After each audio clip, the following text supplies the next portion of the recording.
काराकाट विधानसभा चुनाव 2025 ज्योति सिंह एकदम पूरी तैयारी के साथ चुनाव लड़ेंगे भी और जीतेंगे भी। अभी देख सकते हैं कि कुछ दिनों से उनका तबीयत बहुत ही ज़्यादा खराब चल रहा था, जिसकी वजह से वो 1 महीने तक काराकाट में बिल्कुल भी नहीं गई। और अभी उनका एक पोस्ट आया जिसमें वो खुद लिख रही है कि मेरी तबीयत अभी बिल्कुल ठीक हो चुकी है, तो मैं काराकाट बहुत जल्द यानी 22 अप्रैल को मैं आ रही हूँ काराकाट में। और वो देख सकते हैं कितना ज़्यादा वो खुश लग रही है, क्योंकि वो काराकाट को अपना परिवार से भी ज़्यादा प्यार करती है और काराकाट की जनता उनको अपनी बेटी बहू इतना ज़्यादा प्यार सम्मान करते हैं। तो कोई भी मतलब चाहे वो उसका कितना भी तबीयत खराब हो उससे तो ठीक होना ही होगा।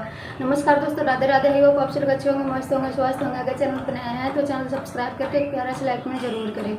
अभी देख सकते हैं कि जब ज्योति भाभी नहीं जा रही थी काराकाट तो सबको लग रहा था कि वो पीछे हट चुकी है, चुनाव नहीं लड़ेगी, लेकिन ऐसा कुछ भी नहीं है। वो फिर से वो काराकाट की तरफ अपना कदम बढ़ा रही है, क्योंकि उनका तबीयत बिल्कुल ठीक हो चुका है और वो बहुत जल्द फिर से काराकाट की जनता से अपना प्यार आशीर्वाद लेने पहुंचेगी।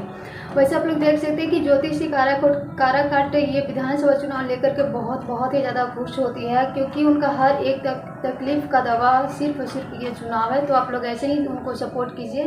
Thank you.